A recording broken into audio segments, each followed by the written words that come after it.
না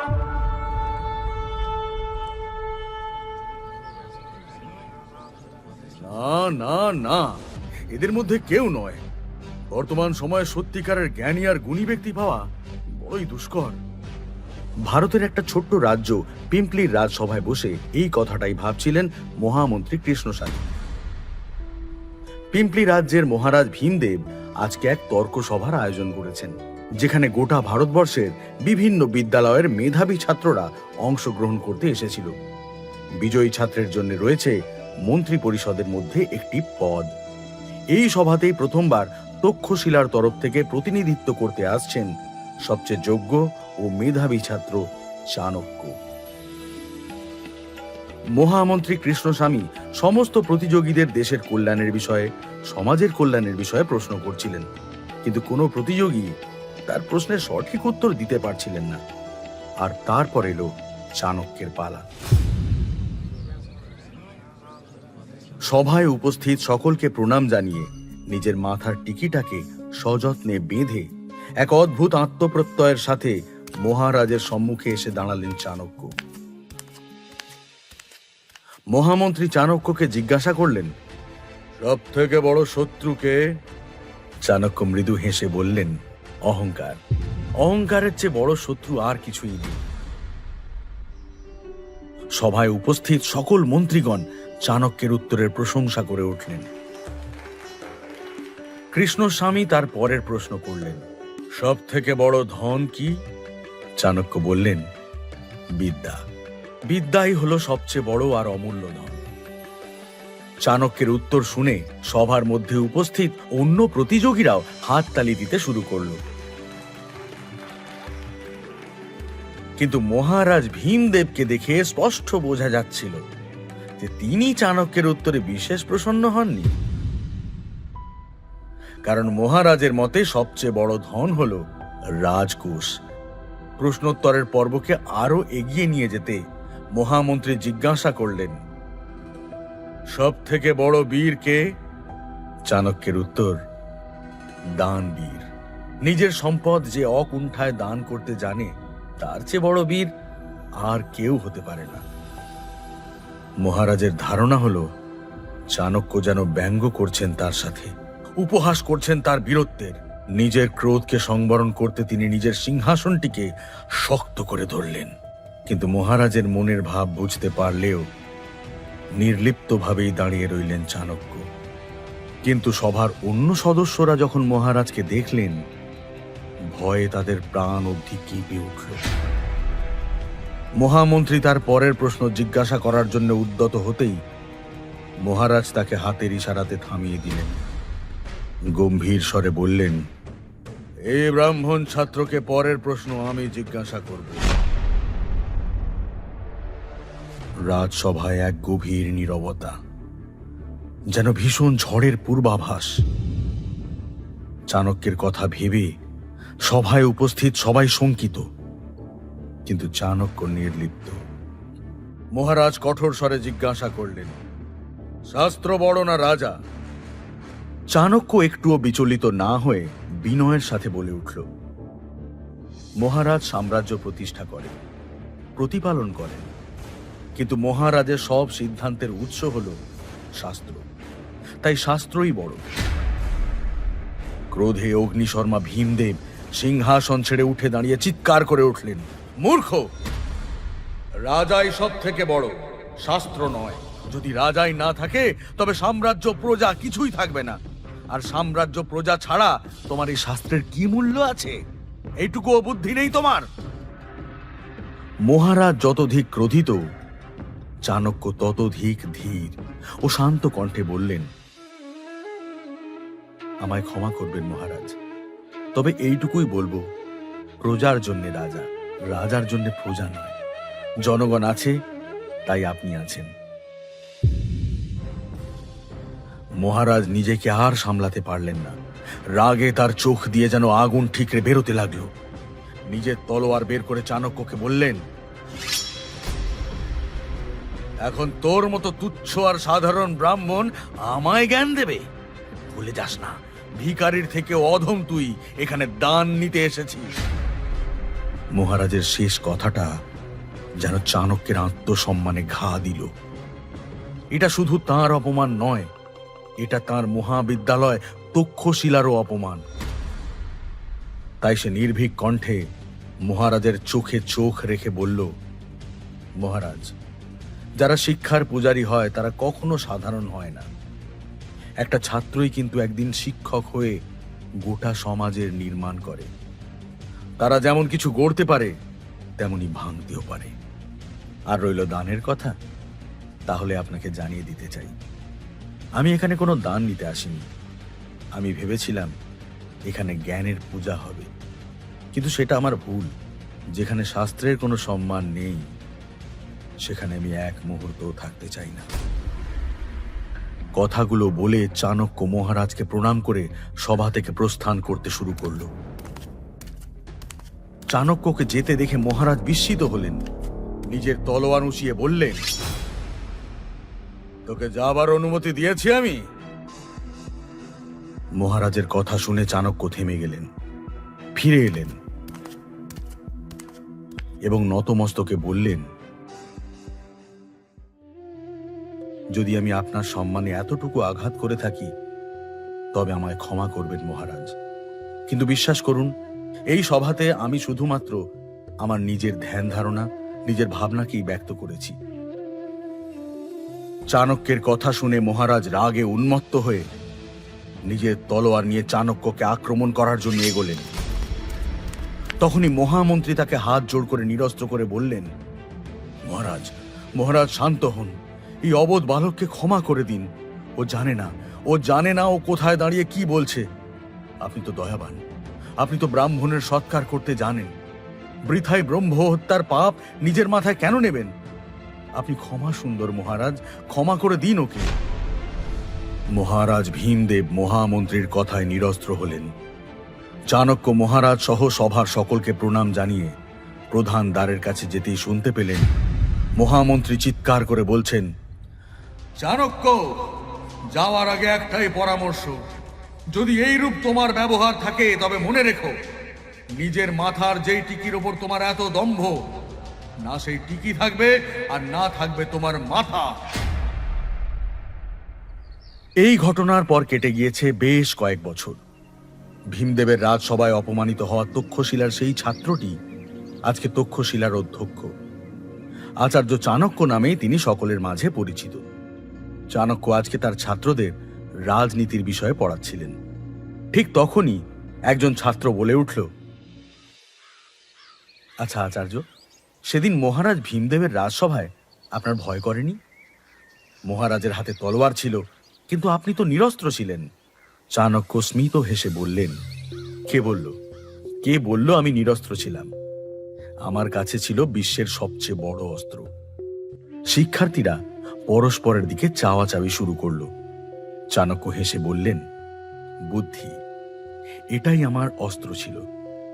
বুদ্ধিং যস্য বলং তস্য, অর্থাৎ বুদ্ধি যার, বল তার। একজন বুদ্ধিমান ব্যক্তি নিজের বুদ্ধি এবং চাতুরীকে কাজে লাগিয়ে যে কোনো যুদ্ধ জয় করতে পারে, তার পরিস্থিতি যতই বিরূপ হোক না কেন।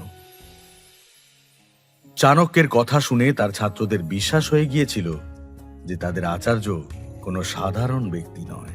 তখনই চাণক্য শীঘ্র পাঠাগারে যাওয়ার নির্দেশ পেলেন। পাঠাগারে চাণক্য একজন দূত মারফত খবর পেলেন যে গান্ধারের রাজা আম্বি ম্যাসিডোনিয়ার সম্রাট আলেকজান্ডারের সম্মুখে আত্মসমর্পণ করেছেন। এখন আলেকজান্ডারের নজর সম্পূর্ণ ভারতের ওপরে। চাণক্যের পায়ের তলা থেকে যেন জমি সরে গেল। ভারতবর্ষ তার মাতৃভূমি, তার মাতা। চাণক্য একটু গভীরভাবে চিন্তা করে সেখানে উপস্থিত অন্যান্য আচার্যদের উদ্দেশ্যে বললেন, আলেকজান্ডার যে কোনো সময় ভারতবর্ষের সীমানা অতিক্রম করে ভারতবর্ষ আক্রমণ করতে পারে। না না না, আমাদের ভারতবর্ষকে রক্ষা করতেই হবে। আর সেটা তখনই সম্ভব হবে যখন আমরা গঠন করব অখণ্ড ভারত। আমাকে শীঘ্রই মগধের রাজা ধননন্দকে এই সংবাদ দিতে হবে।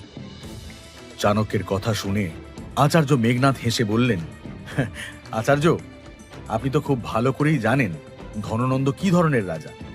তারপরেও আপনি আশা করছেন যে তিনি আপনার কথা শুনবেন? মেঘনাথের কথা শুনে চাণক্য উত্তর দিলেন, আমি নিজে যাব তার কাছে, অখণ্ড ভারত গঠনের প্রস্তাব রাখব। মেঘনাদ তাচ্ছিল্যের হাসি হেসে বললেন, ধননন্দ আপনার প্রস্তাব শুনবেন? রাজা ভীমদেবের সভা থেকে আপনি জীবিত ফিরেছিলেন আচার্য চাণক্য, কিন্তু যদি ধননন্দের সভায় যান তবে সম্মানের সাথে সাথে প্রাণটাও খোয়াতে হবে। আমার কথা শুনুন, আমরা শিক্ষক, শিক্ষাদানের দিকেই মনোযোগ দিই, এতেই সবার মঙ্গল।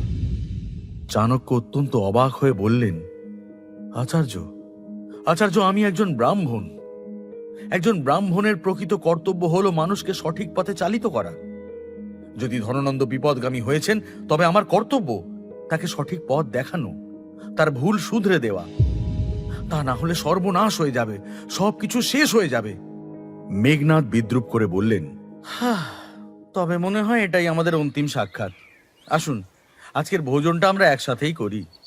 চাণক্য মেঘনাথের দিকে গভীর দৃষ্টিতে তাকিয়ে বললেন, নিশ্চয়ই আচার্য, কিন্তু এখন নয়। আমার দেশ ও মাতৃকা ভারতবর্ষের ভাগ্য সুরক্ষিত করে, অখণ্ড ভারতের ভিত্তিপ্রস্তর স্থাপন করে তারপরেই আমি আসবো আপনার কাছে ভোজন করতে। এখন বিদায় নিই। চাণক্য তক্ষশিলা থেকে দীর্ঘ 5 দিনের যাত্রা অতিক্রম করে অবশেষে পৌঁছলেন মগধের রাজধানী পাটলিপুত্রতে। কিন্তু সেখানে পা রাখতেই চাণক্য চমকে উঠলেন। চাণক্য বিস্ফারিত চোখে দেখলেন নগরের প্রান্তে বহু মৃতদেহ ফাঁসি দেওয়া অবস্থায় ঝুলছে, আর কিছু সৈন্যরা এক এক করে সেই দেহগুলোকে নিচে নামাচ্ছে। চাণক্যের বুঝতে বাকি রইল না যে এদের সকলকে মৃত্যুদণ্ড দেওয়া হয়েছে। শোকে ব্যাকুল পরিবার পরিজনরা পাগলের মতো কান্নাকাটি করছে। ওদের মধ্যে থেকে একজন বৃদ্ধার দিকে নজর গেল চাণক্যের। সে তার ছেলের মৃত শরীরটার উপরে আছড়ে পড়ে কাঁদতে কাঁদতে বলছে, আর কতদিন প্রিয়জনকে এভাবে হারাতে হবে? আর কত লোককে তোমরা এভাবে হত্যা করবে? কর দিতে পারছে না বলে কি সমস্ত প্রজাকে হত্যা করবে তোমরা? বৃদ্ধার কান্না শুনে সৈন্যরা রেগে গিয়ে বৃদ্ধাকে ধাক্কা দিয়ে মাটিতে ফেলে বলল, এ বুড়ি, বেশি কথা বললে না তোকেও এক্ষুনি এইখানে ফাঁসিতে ঝুলিয়ে দেব। ভালো চাস তো চুপচাপ চলে যা। কথাটা বলেই সৈন্যরা বৃদ্ধার ছেলের মৃতদেহটি গরুর গাড়ির মধ্যে ছুঁড়ে ফেলে চলে গেল। চাণক্য বৃদ্ধার দুর্দশা আর দেখতে পারলেন না। দৌড়ে গিয়ে বৃদ্ধাকে ধরে বললেন, মা মা সাবধানে উঠুন। বৃদ্ধাকে একটা গাছের নিচে বসিয়ে অনুকম্পার সুরে বললেন, মা, না আমি আপনার দুঃখ কম করতে পারবো, আর না আপনার ছেলেকে ফিরিয়ে দিতে পারবো। শুধু এইটুকুই বলবো যে আমি খুব শীঘ্রই আপনাদের এই সমস্যার সমাধানের পথ বের করব। আমি আপনাকে প্রতিশ্রুতি দিচ্ছি, আমি আজকেই মহারাজ ধননন্দের দরবারে যাব আর তাকে প্রজাদের এই দুর্দশার কথা জানাবো। তাকে বুঝতেই হবে যে এইভাবে একটা রাজ্য চলতে পারে না। অশ্রু ছলছল চোখে বৃদ্ধা চাণক্যের মাথায় স্নেহের হাত বুলিয়ে বললেন, আজকে প্রথমবার আমার মনে হলো যে মগধের বুকে এখনো প্রাণ রয়েছে। তুমি এটুকু করুণার বাক্য বলেছ, এটাই আমার জন্য অনেক বাছা। তবে দয়া করে তুমি প্রতিশ্রুতি দিও না, কারণ তুমি জানো না তুমি যার কাছে যাচ্ছ সেই রাজার মধ্যে করুণার এতটুকু আভাস নেই। সে নির্মম, নির্দয়। এ পথ বড় কঠিন। চাণক্য বৃদ্ধার পা ছুঁয়ে বললেন, তবে সেই বন্ধুর পথে আপনার আশীর্বাদই আমার পাথেও হোক মা। চাণক্য যখন রাজমহলের সামনে পৌঁছলেন, দ্বার রক্ষক তাকে গম্ভীরভাবে জিজ্ঞাসা করল, আপনি কে? চাণক্য খুব নম্রভাবে জানালেন, আমি তক্ষশিলার আচার্য চাণক্য। খুবই আবশ্যক বিষয়ের জন্য আমি মহারাজের সাথে সাক্ষাৎ করতে চাই। চাণক্যের পরিচয় শুনেও দ্বার রক্ষক অত্যন্ত রূঢ়ভাবে বললেন, মহারাজ এখন অত্যন্ত ব্যস্ত, আপনি অপেক্ষা করুন। চাণক্য এক স্থানে বসে অপেক্ষা করতে থাকলেন। দেখতে দেখতে বিকেল হয়ে গেল।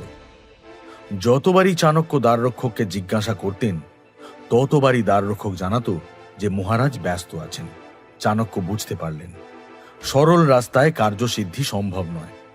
চারিদিকে নিরীক্ষণ করে চাণক্য দেখতে পেলেন রাজমহলের পেছন দিক থেকে কয়েকজন রন্ধনশালার কর্মী মহলের ভেতরে প্রবেশ করছে। চাণক্য শীঘ্রই নিজের পোশাক পরিবর্তন করে তাদের সাথে মিশে গেলেন আর রাজমহলের ভেতরে প্রবেশ করলেন। কিন্তু মহারাজের কাছে পৌঁছানো এতটাও সহজ ছিল না। কিছুটা ভেতরে যেতেই একজন সৈন্য সকল কর্মীদের আটকে দিয়ে জিজ্ঞাসা করল, তোমরা কতজন আছো?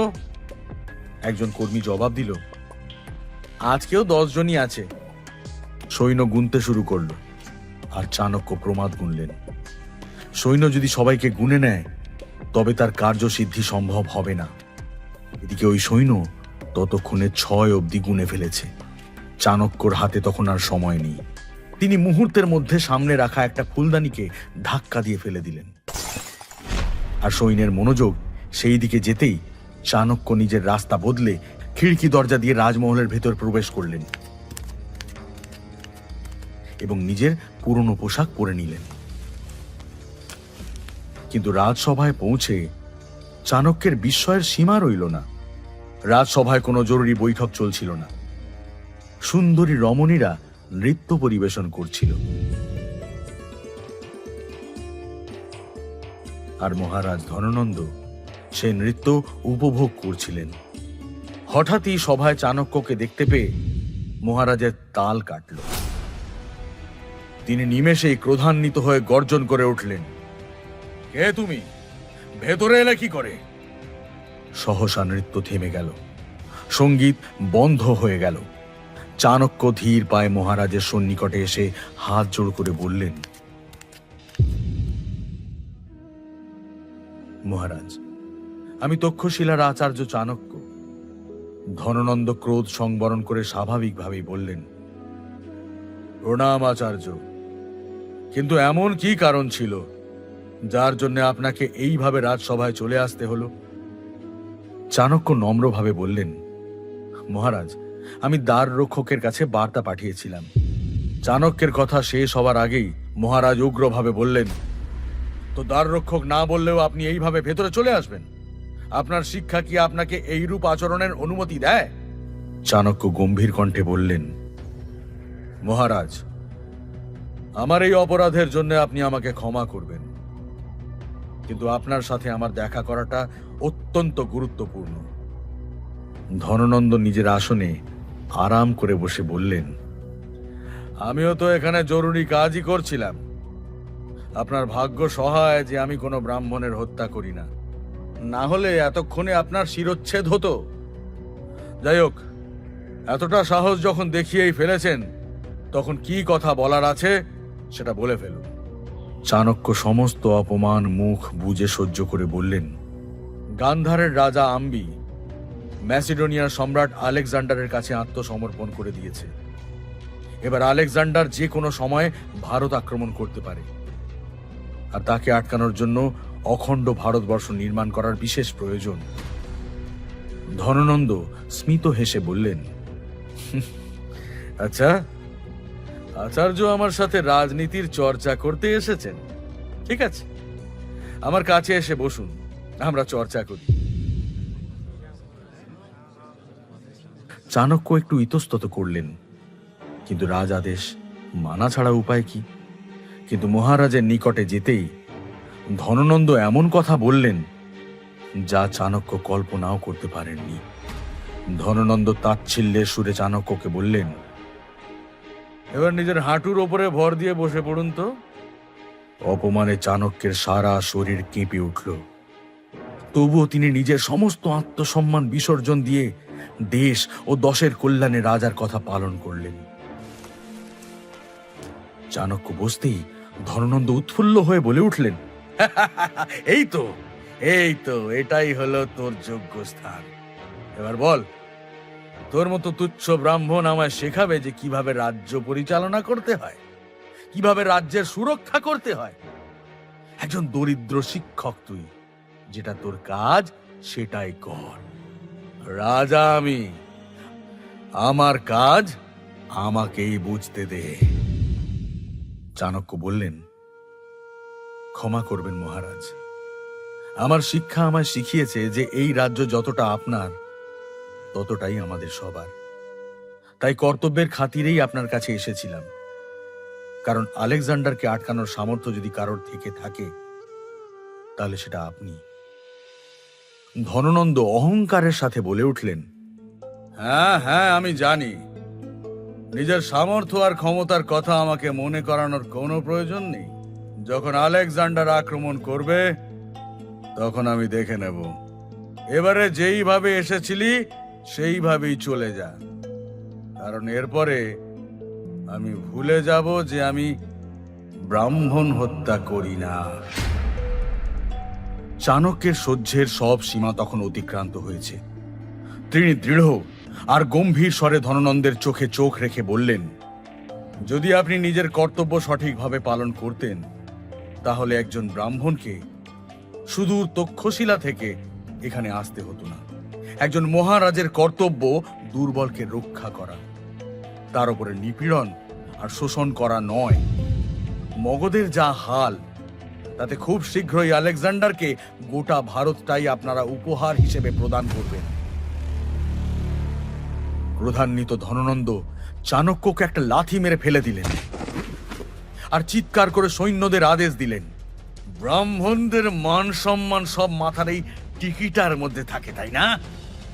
এই দরিদ্র উদ্ধত ব্রাহ্মণকে তার টিকি ধরে বাইরে বার করে দাও, যাও। সৈন্যরা মহারাজের আদেশ পালন করল।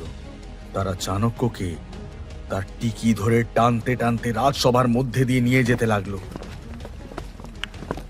একজন বিদ্বান ব্রাহ্মণের এত অপমান!